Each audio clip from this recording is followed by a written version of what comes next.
संगमनेर तालुक्यातील काकडवाडी येथील महालक्ष्मी मंदिरातील देवीचे अंगावरील सोन्या चांदीचे दागिने साधारण 25 लाखाचे दागिने हे अज्ञात चोरट्यांनी चोरून नेलेले होते। घटनास्थळाला सर्व वरिष्ठ अधिकाऱ्यांनी भेट दिलेली होती आणि स्थानिक गुन्हे शाखेला पण तपासाच्या सूचना दिलेल्या होत्या। त्याप्रमाणे स्थानिक गुन्हे शाखेचे API धाकराव आणि टीम काम करत होती। सर्व CCTV फुटेज आणि इतर गुन्हेगारांची माहिती संकलित करून सदरचा गुन्हा हा सुयोग दवंगे व त्याच्या एकूण 4 साथीदारांनी केल्याचं निष्पन्न झालेलं आहे। सदर आरोपितांना गुन्ह्याच्या तपासकामी ताब्यात घेण्यात आलेला आहे। त्यांच्याकडून गेलेला पूर्ण मुद्देमाल हा जप्त करण्यात आलेला आहे। त्या व्यतिरिक्त त्यांनी सिन्नर तालुक्यातील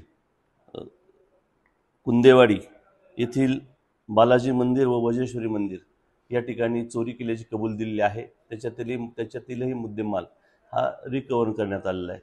साधारण 27-28 लाखाचा मुद्देमाल हा आतापर्यंत हस्तगत करण्यात आलेला आहे।